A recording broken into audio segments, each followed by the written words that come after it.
Já, góðan daginn og velkomin á þessa kynningu á uppgjöri Kviku fyrir annan ársfjórðung. Við verðum með hefðbundið snið. Ég ætla að taka aðeins svona saman helstu tölur í ársfjórðungnum sem var talsvert viðburðaríkur að mörgu leyti og kannski áhrifin að því sem hefur verið í gangi erum við kannski líka bara að fara að sjá aðeins dálítið meira á næstu mánuðum. Ég ætla aðeins að fara yfir það. Og svo ætlar hann Eiríkur að fara yfir tölunar í meiri smáatriðum og svo kem ég aðeins hérna í lokin og tekið þetta aðeins saman svona hvað framundan og gefa fólki færi á að spyrja spurninga. Og nú við vorum með hagnað fyrir skatta í fjórðungum upp á 1545 milljónir með að við rúmlega 2 milljarða á öðrum fjórðungi í fyrra.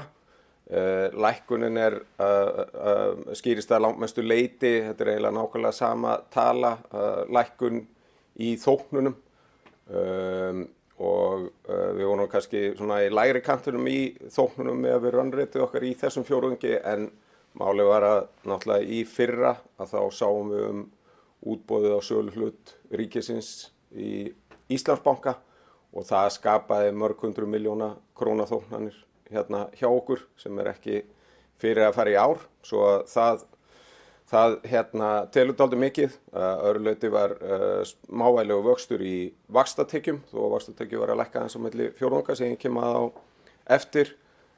Kostnaður var að lækka á milli ára og þar erum við að sjá bara mjög umtalsverða breytingu í kostnaðarleveli þó að við höfum verið að grípa til hagræðingar aðgerða sem að kallaði á rúmlega 100 milljón króna gjaldfærslu.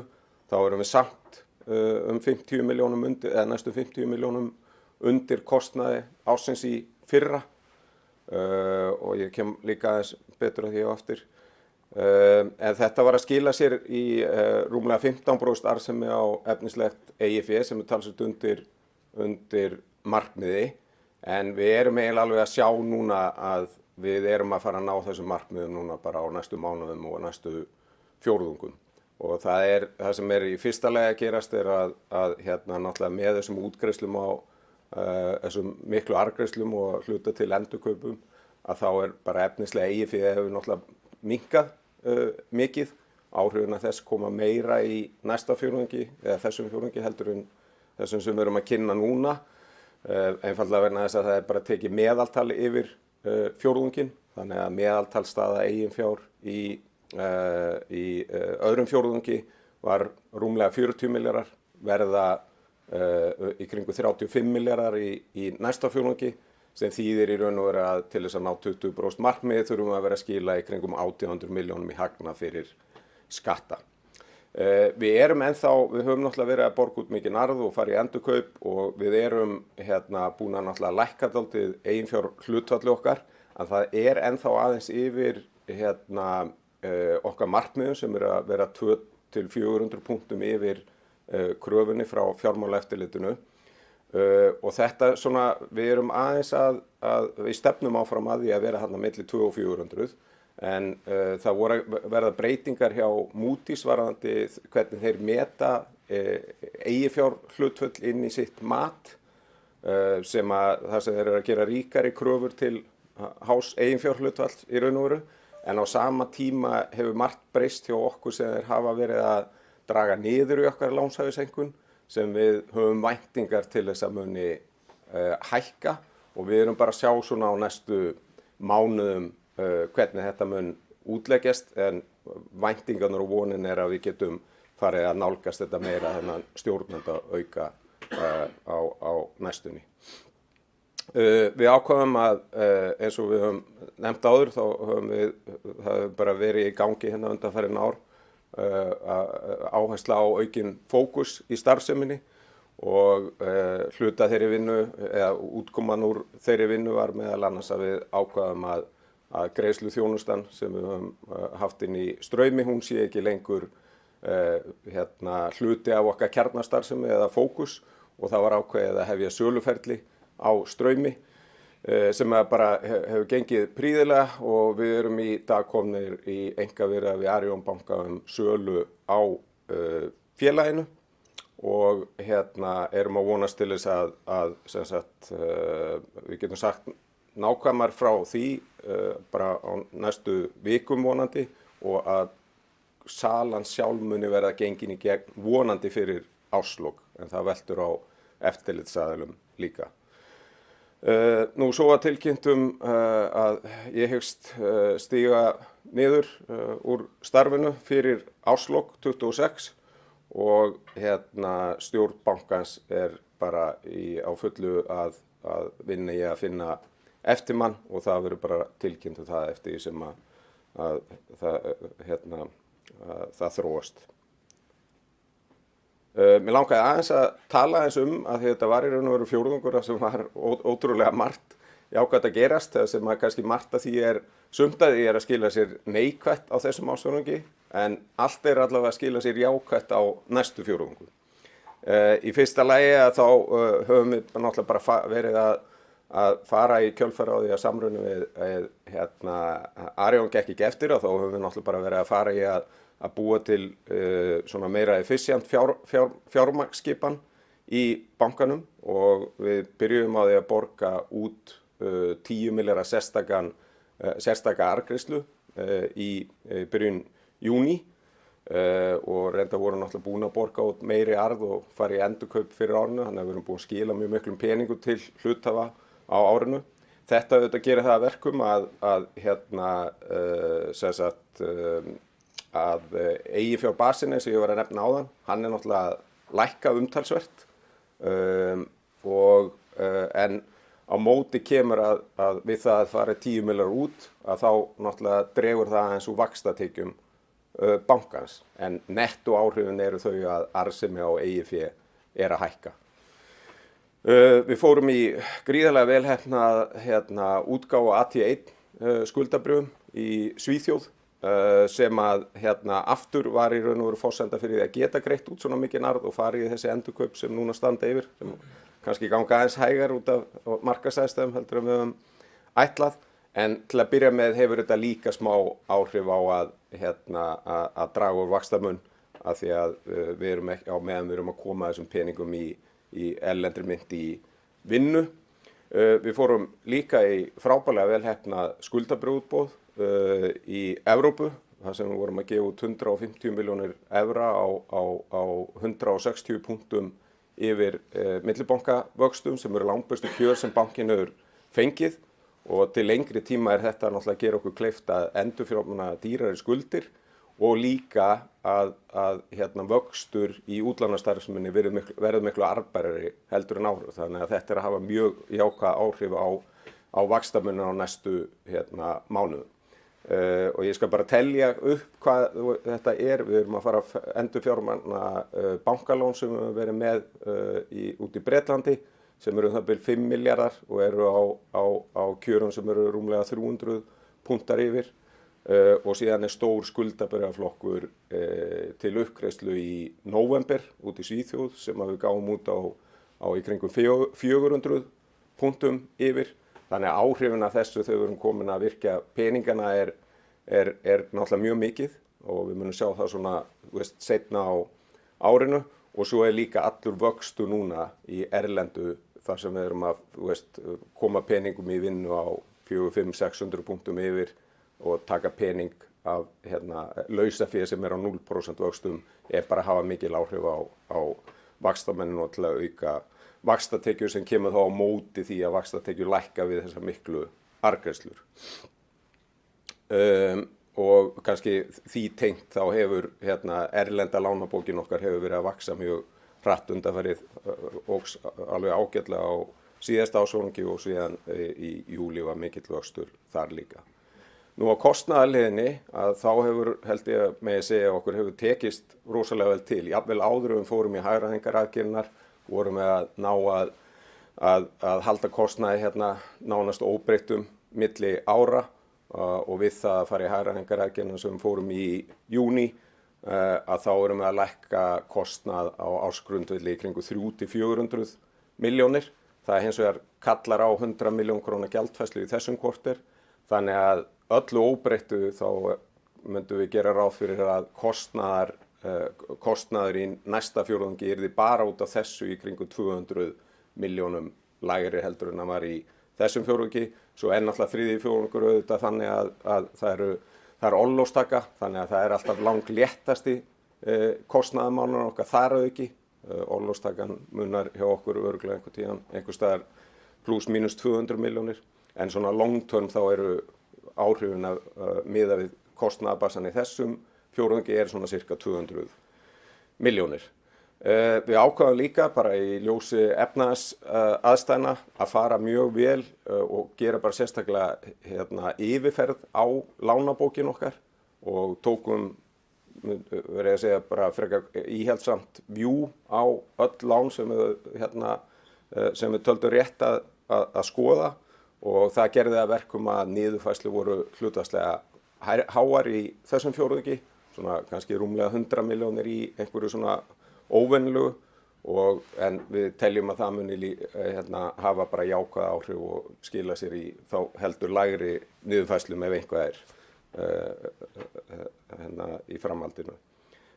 Svo erum við með margt í gangi sem lítur að sölu á eignum sem hafa áhrif á afkomun okkar. Í fyrsta lagi þá söluferlið á stærstu einstöku fjárfestingareign bankans út í Bretlandi mjög langt komin. Það fyrirtæki sem heitir Cornerstone sem að bankin og viðskiptarinnar hafa átt í nokkur ár, og það söluferli lítur mjög vel út. Við höfum yfirleitt verið að meta þessar fjárfestingareignir okkar frekar hógvært og sitt varafærslur á það, þannig ef þetta gengur mjög vel eftir á seinni hluta ársins að þá hefur það áhrif á fjárfestingatekjur, og eins erum við með árangursþóknanir tengdu þessu verkefni, þannig að þetta er dálítið stórt verkefni fyrir okkur, en við gerum ráð fyrir að það sé að klárast, einhvern tímann ætli að klárist ekki á fjórða ársfjórðungi en gæti haft áhrif á afkomu í þriðja. Síðan höfum við verið, eins og fólk hefur kannski tekið eftir, núna síðustu 2 fjórðunga höfum við verið með eitt stærsta láni okkar út í Bretlandi hefur verið á Stage 3,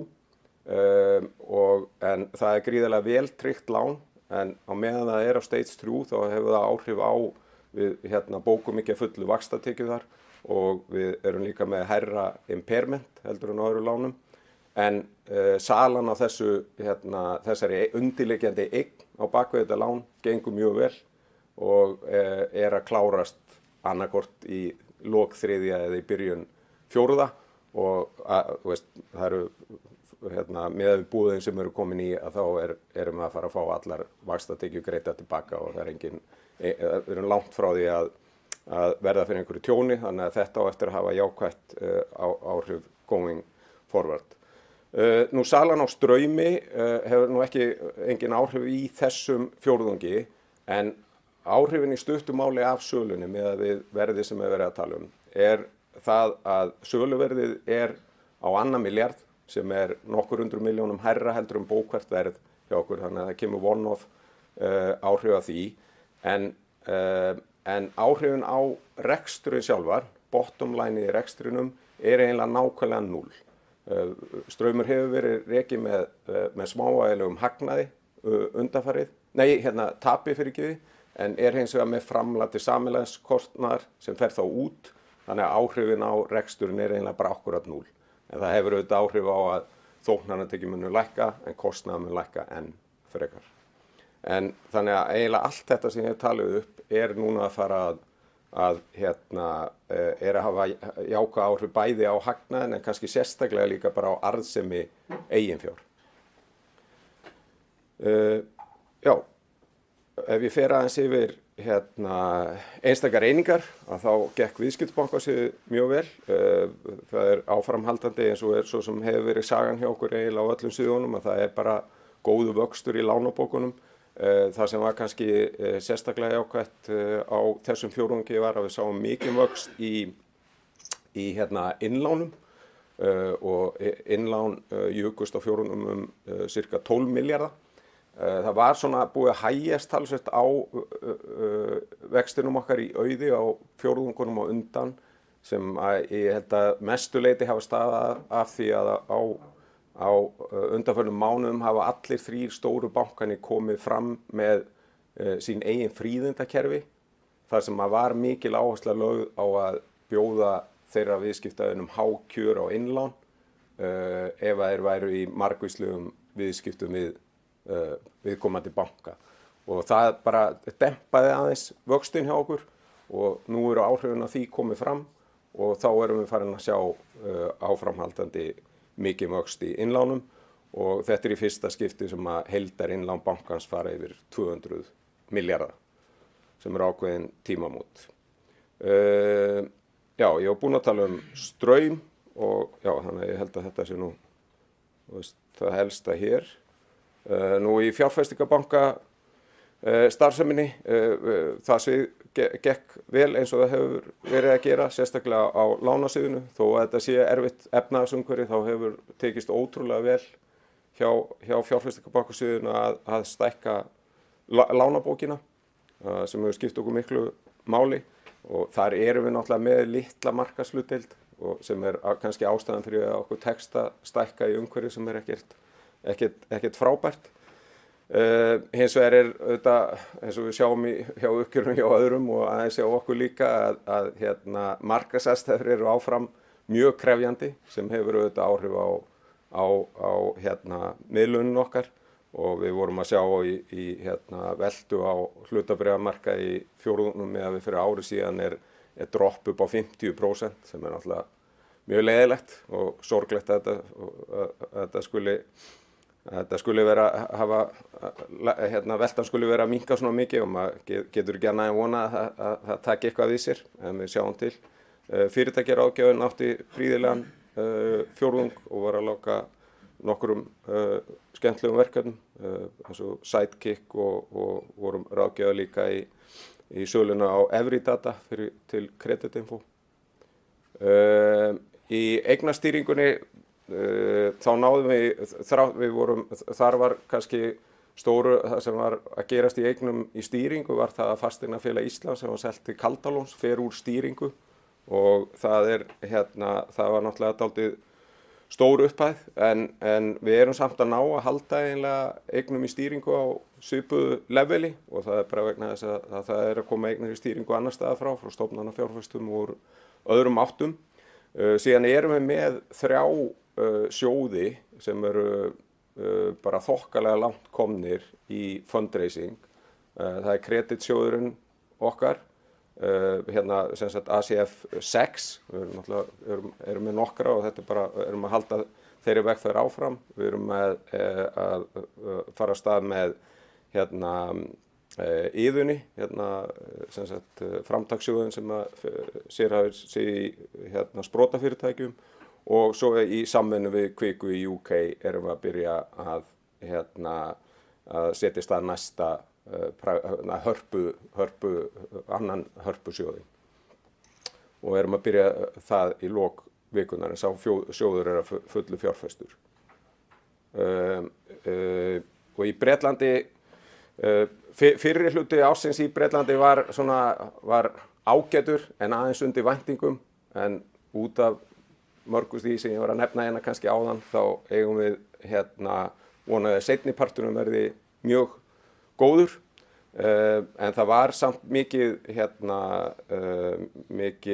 í gangi eins og í private equity megin og hörpusjóðurinn núna orðinn full fjárfestur auk þess sem við vorum að selja niður einstök verkefni og pipelineið þarna úti er ótrúlega sterkt og þetta er mjög öflug eining sem að vinna í private equityinu og síðan höfum við verið að sjá líka mjög góðan vöxt á lánahliðinni. Vöxturinn var aðeins hægari á fyrripartinum heldur en við gerðum ráð fyrir en það hefur verið mjög mikill vöxtur núna á undanförnum vikum þannig að okkur sýnist að við séum alveg að ná okkar markmiðum þar fyrir árið og síðan þetta sem ég nefndi áðan varandi bæði sölun á eigninni sem undir stærsta láninu þeirra og söluferlinu á Cornerstone að mun væntanlega hafa talsverð jákvæð áhrif núna á seinni hlutanum. Þá ætla ég að bjóða Eirík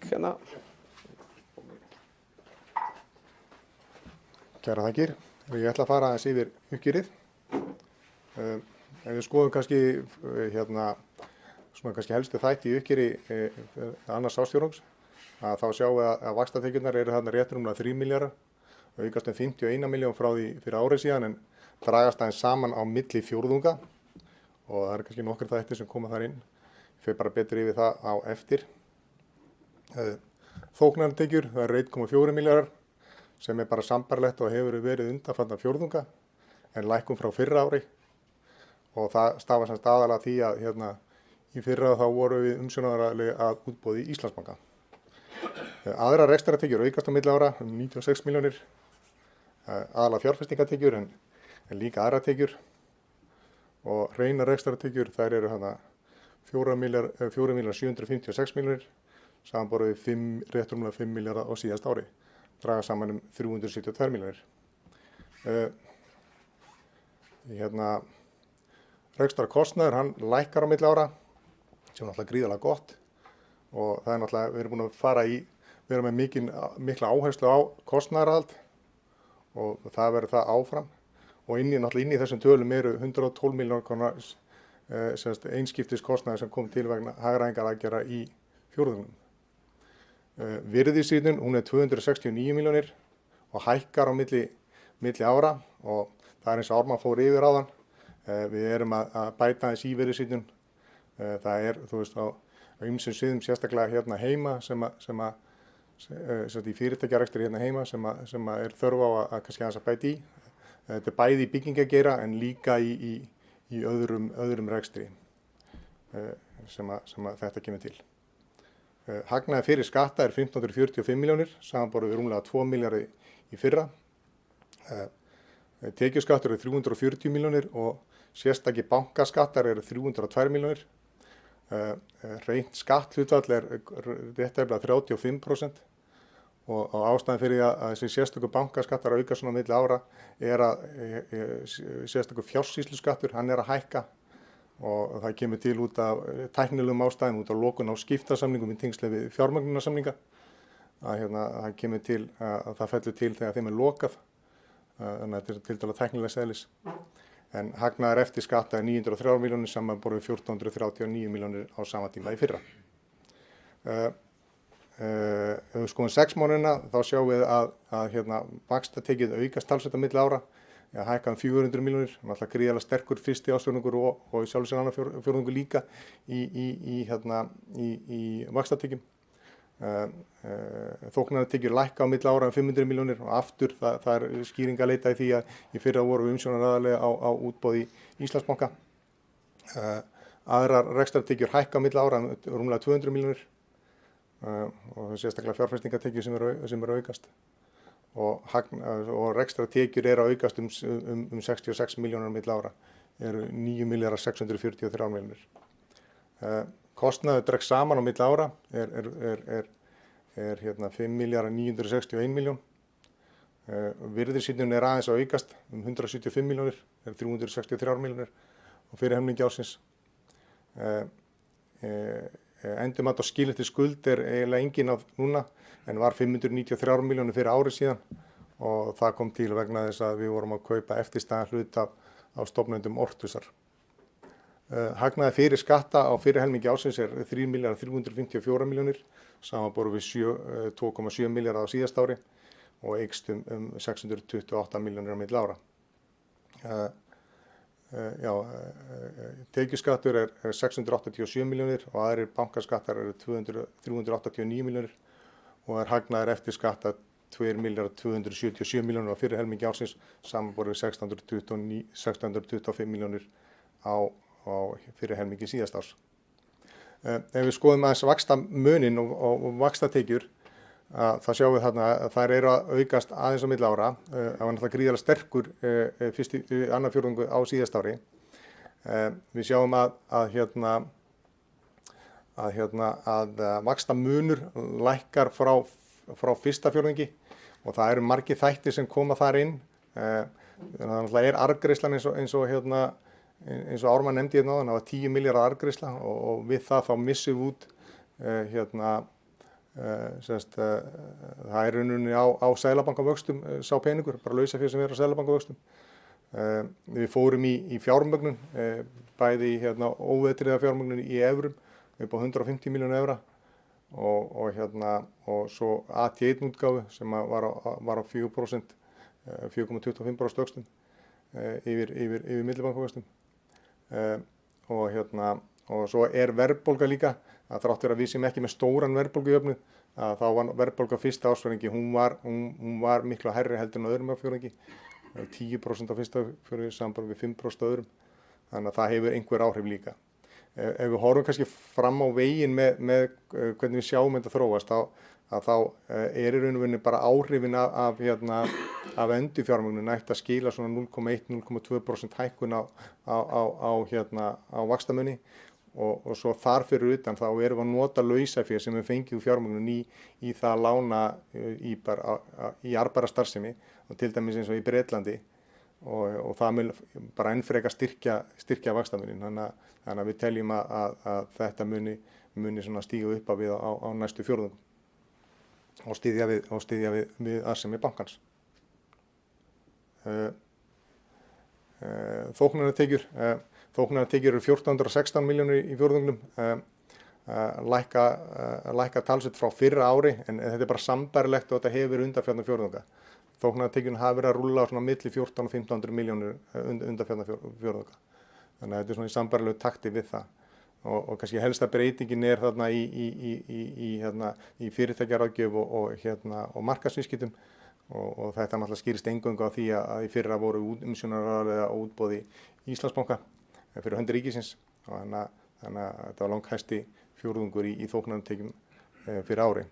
Aðrar þóknunartekjur lækka líka og þetta eru mestu leyti þjónustutekjur sem við vorum með til TM á öðrum fjórðungi fyrra eftir að það var farið úr samstæðunni, en þeir voru ennþá að kaupa okkur ákveðna þjónustu áður en að þeir fluttu endanlega yfir til Landsbankans.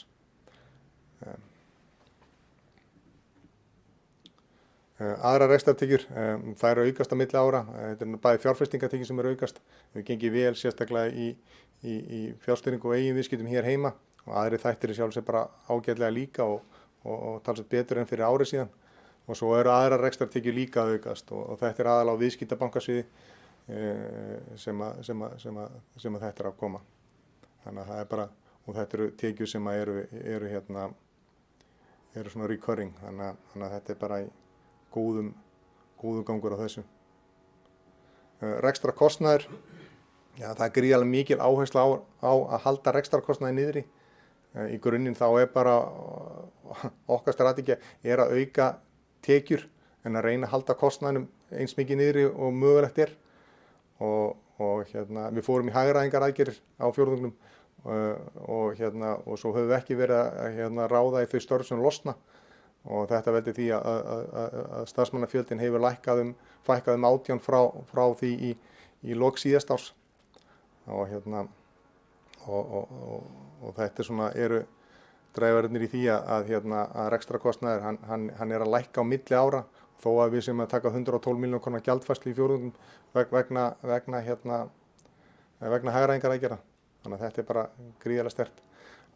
Annar kostnaður er að lækka líka og það er fyrst og fremst af því að við erum í hagræðingaraðgerð, við erum ekki að stofna til kostnaðar nema brýna nauðsyn beri til. Þannig að og það verður áfram fókus á þetta á næstu misserum. Stökkva við þessa. Lánabókin, lán til viðskiptavina er að aukast og voru 223 milljarðar í lok fjórðungsins, samanborið 172 milljarðar fyrir ári síðan. Það er allar, þið sjáum að við erum að stækka í raun og veru bara á öllum sviðum, á viðskiptabankasviði, á fyrirtækjasviði á Íslandi, þá erum við að fara úr 65 í 82 milljarða. Það var hægur vöxtur í Bretlandi framan af síðast ári og framan af ári en hefur gengið vel núna, þannig að við erum komin í 46 milljarða þar. Viðskiptabankasvið er að stækka úr 56 í 60 og svo eru íbúðalánin undir auður heima. Þau voru lítið farin af stað fyrir ári síðan en við erum núna stundum í 27 milljörðum. Þannig að þetta bara gríðarlega góður gangur hérna á öllum sviðum og við sjáum að það muni bara halda áfram. Útlánagæði, lánastigið 3 eru svona lækka aðeins á milli ára, milli tímabila, en eins og Ármann fór hérna yfir áðan þá hækkuðu við svolítið á síðasta fjórðungi með tilkomu eins láns í Bretlandi sem að fór á stig 3 og það er útlit fyrir að það mál klárist svona, já ég ætla að segja ekki verða á fjórðungi og þá mun það fara út. Það er engin sérstök mjög hófleg niðurfærsla í tengslu við það lán, það sem að úrlausnin á því gengur mjög vel og það mun verða án þess að til sérstakra niðurfærslu komi. Við fórum hins vegar svona almennt í svona endurmat á lánabókinni á fjórðungnum og fórum var niðurfærsla upp á 269 milljónir. Það var allt tengt bara til fyrirtækjalána, aukningin má skýra fyrirtækjalánum hér á Íslandi og það er bæði fyrirtæki í fasteignaþróun og sem og í annarri starfsemi, þannig að þetta var svona farið yfir þetta nokkuð heildstætt. En já, og við sjáum sjálfur sér, já þetta var kannski í hærra lagi núna en hérna, já, sjá sem enga stóra breytingar í því svona fram á veginn. Ekki að fara sérstaklega í þetta. Nú, innlán náðu, þetta eru 201 milljarður og komið þá yfir 200 milljarða og það er í fyrsta sinn í sögu þessa banka sem það gerist og bara góður vöxtur í innlánum almennt. Innlán til einstaklinga er að aukast og einnig einhver vöxtur í öðrum innlánum líka og útlán sem hlutfall af innlánum lækka á milli tímabila sem eru nú 111% saman bara 120% í lok síðasta árs. Þannig að þetta er bara gríðarlega góð þróun hér og bara mjög jákvætt. Varandi hérna markaðsfjármögnun að þá hefur hún gengið mjög vel og hefur orðið bara talsvert mikil breyting á svona fjármögnun bankans á undanförnum misserum. Við fórum í júní í útgáfu í annað sinn sem bankinn fer í útgáfu í evrum. Við gáum út 150 milljónir evra og það tókst alveg gríðarlega vel. Það var þreföld umframeftirspurn og kjörin sem við fengum voru 85 punktum betra heldur en það sem við fengum í fyrra. Þannig að 165 punktar samanborið við 250 fyrir árið síðan. Það voru 38 fjárfestar sem tóku þátt, samanborið við 24 fyrir árið. Þannig að við erum bara komið með mjög gott aðgengi af þessu markaði sem styrkir fjármögnun okkar. Við fórum líka í útgáfu á AT1 skuldabréfum sem að líka hefnast gríðarlega vel. Það var í Svíþjóð og þar hefur við líka byggt upp mjög gott sterkt fjárfestamengi. Þannig að allt þetta hefur styrkt okkar fjármögnunarprófíl.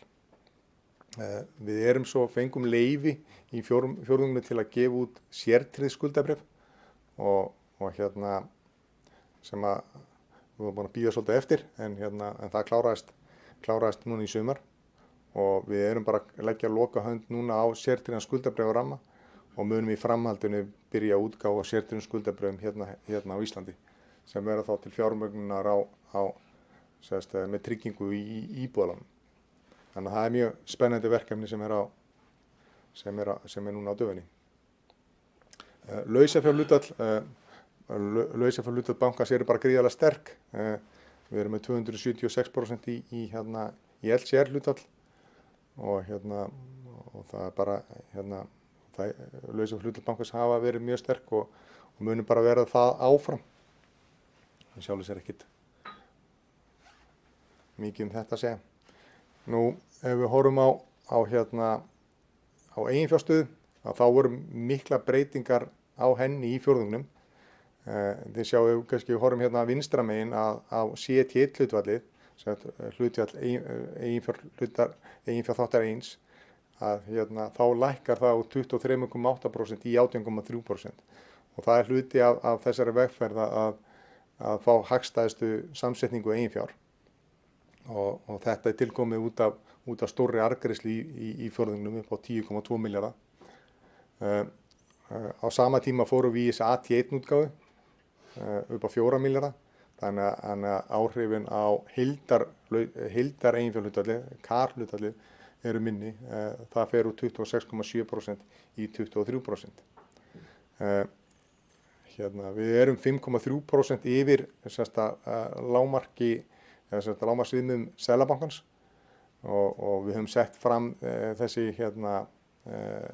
markmið að vera 24% yfir mörkum eftirlitsaðila, en eins og Ármann kom að áðan að þá þurfum við líka að horfa til svona hvernig Moody's er að horfa á okkur og þeir meta okkur núna með eiginfjárhlutfall yfir 18%. Það er eina svona forsendunum í lánshæfismatinu hjá þeim. Þannig að við þurfum að svona sjá hvernig aðri þættir í lánshæfismatinu þróast áður en við getum fara að taka frekari skref til breytingar á eiginfjárhlutfallinu. Já, þá er ég lokið minni yfirferð og kannski Ármann kemur aftur og svona fer yfir þróun og horfur á næstu mánuðum og misserum. Já, reyndar aðalega bara svona framhald af því sem að í kjölfarið þegar hættar við samruna við Arion, þá komum við náttúrulega fram og sögum að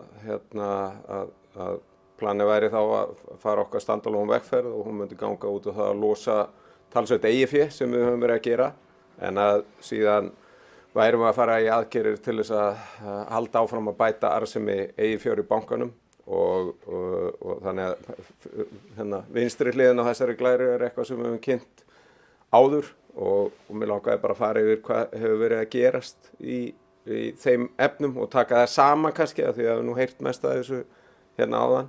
En náttúrulega planið var að í fyrsta lagi að borga út mikinn arð og ná eiginfjár hlutfallinu nær okkar markmiðum, en síðan halda áfram á þessari vegferð sem að kannski í grunninn, eins og Eiríkur nefndi aðeins, gengur út á að stækka lánabækunar, auka vaxtatekjur og halda kostnaði í skefjum.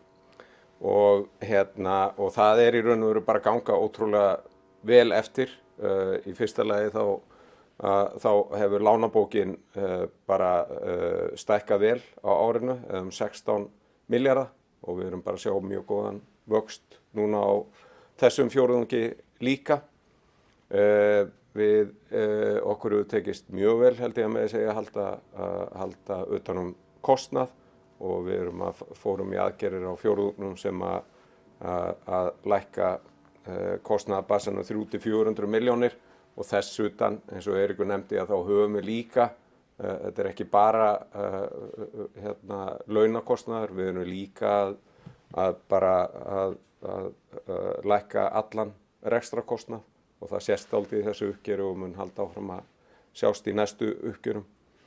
Á sama tíma erum við líka að lækka fjármagnskostnað og þessi útgáfa í júní er 85 punktum lægri heldur en við sáum í útboðinu þar á undan, og er ennþá meiri munur þegar það er borið saman við útistandandi skuldir bankans, eins og ég nefndi áðan.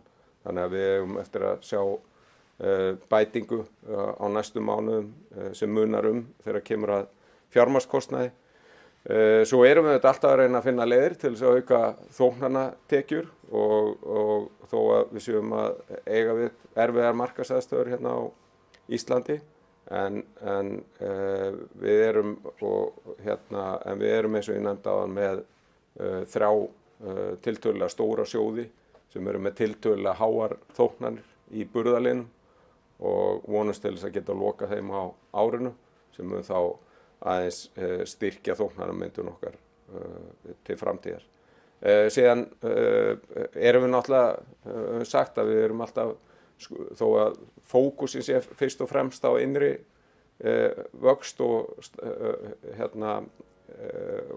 núverandi rekstur, og þetta fylgjustu með ef það er eitthvað tækifæri til kaupa á fyrirtækjum sem falla vel að okkar kjarnastarfsemi og svo líka höfum við sagt að við myndum skoða sölu á einhverjum einingum sem að falla ekki undir kjarnastarfsemina og það auðvitað það sem að við höfum ákveðið að gera að selja straum og ég fór yfir áhrifin af því á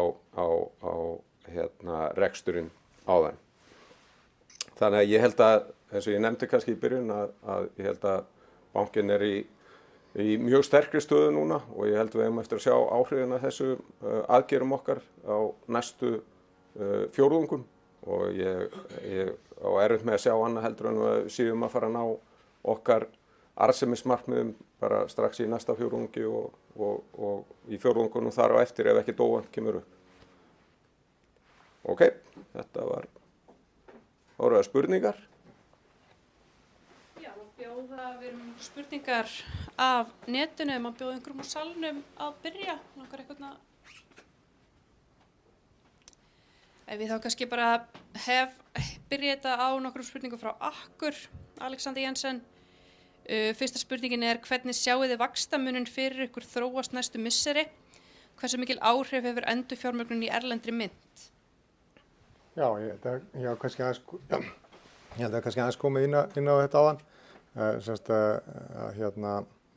Að áhrifin af endurfjármögnuninni munu koma á næstu fjórðungum og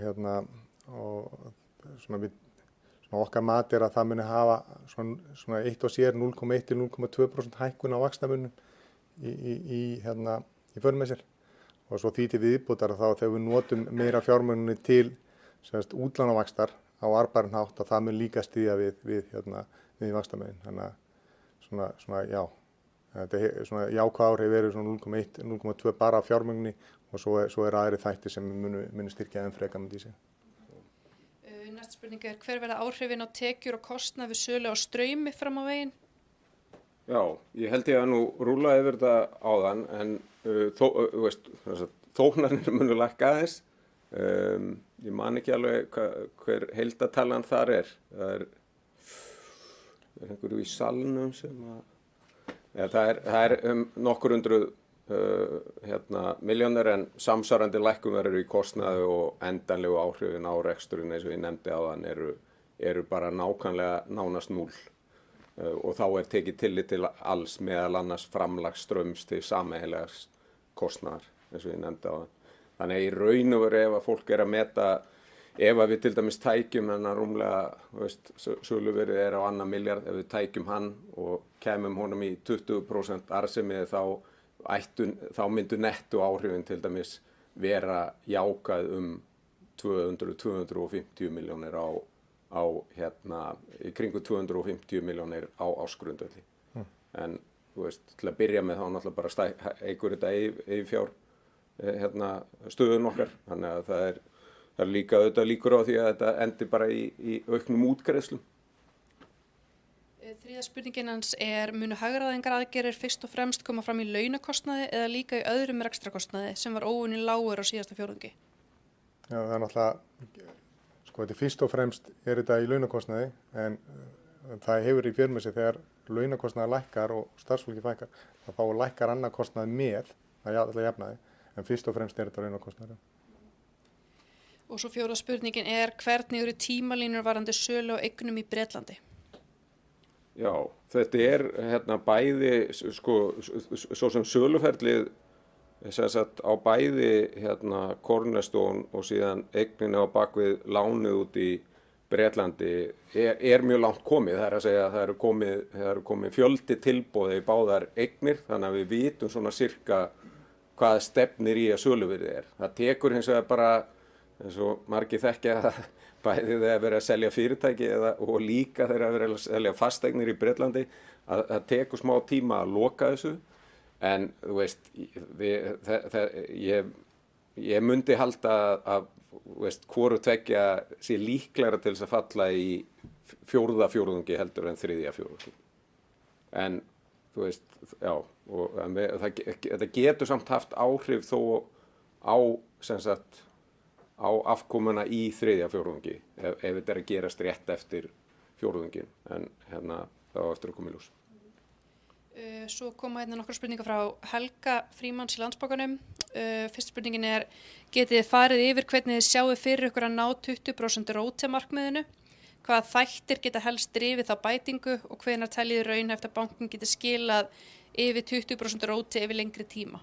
Já, eins og ég nefndi á hann, við það í næsta fjórðungi þá er efnislega eigið sem er bundið í rekstrinum í kringu 35 milljarða, rétt rúmlega.